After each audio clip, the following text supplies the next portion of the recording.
বন্ধুরা, খেলা শুরু হয়ে গেছে। আওয়ামী লীগ এখন রাস্তায়। ঢাকার রাস্তায় আজকে লিফলেট বিতরণ করা হয়েছে। শুধু ঢাকায় নয়, পুরো বাংলাদেশে জেলা শহরগুলোতে ইউনিয়ন পর্যায়ে সকল জায়গায় লিফলেট বিতরণ শুরু হয়েছে। বন্ধুরা, ছোট্ট একটি ভিডিও আপনারা দেখে নিন।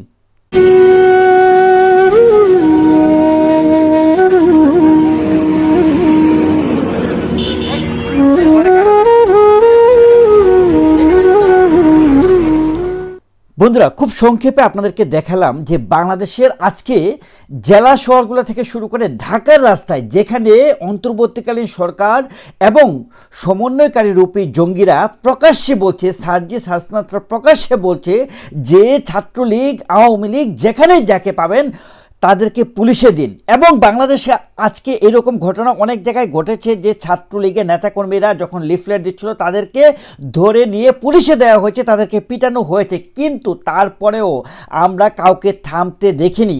পুরো বাংলাদেশে বিভিন্ন জেলা শহরগুলোতে আজকে আমরা দেখেছি যে কিভাবে লিফলেট বিতরণ করা হচ্ছে। সবচেয়ে সাহসী যে ভূমিকাটা, প্রকাশ্যে চেহারা দেখিয়ে, আমি আবারও বলছি, শুধু মুখ ঢেকে তা নয়, প্রকাশ্যে চেহারা দেখিয়ে লিফলেট বিতরণ করা হচ্ছে। বন্ধুরা, এটাই হচ্ছে সবচেয়ে শক্তির জায়গা।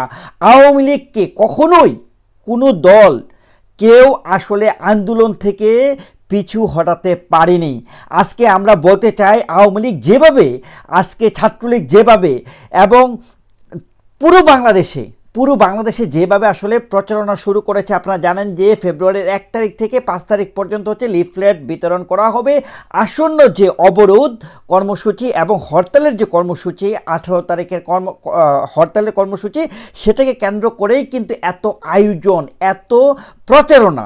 তো আমি আপনাদের সকলকে বলতে চাই, নিজ নিজ জায়গা থেকে নিজে নিরাপত্তা বিধানের মাধ্যমে আপনারা এই প্রতিবাদে কিন্তু পার্টিসিপেট করবেন, নিজের সেফটি এনশিওর করে। আমি আরেকটা রিকোয়েস্ট করতে চাই, আওয়ামী লীগের সকল নেতাকর্মীদেরকে, ইউনিয়ন পর্যায়ে নেতাকর্মীদেরকে সকলকে বলতে চাই, প্রত্যেকে ছোট পরিসরে হলেও ইউনিয়ন লেভেলে, ইউনিয়ন পর্যায়ে চেয়ারম্যান লেভেলে যারা আছেন তাদের পক্ষ থেকে এই প্রচারণাটা শুরু করতে হবে এবং এই প্রচারণাটা জেলা পর্যায়ে, শহরে, ছোট ছোট শহরগুলোতে এবং বিভাগীয় বড় শহরগুলোতে এই প্রচারণা চালাতে হবে এই 5 দিন।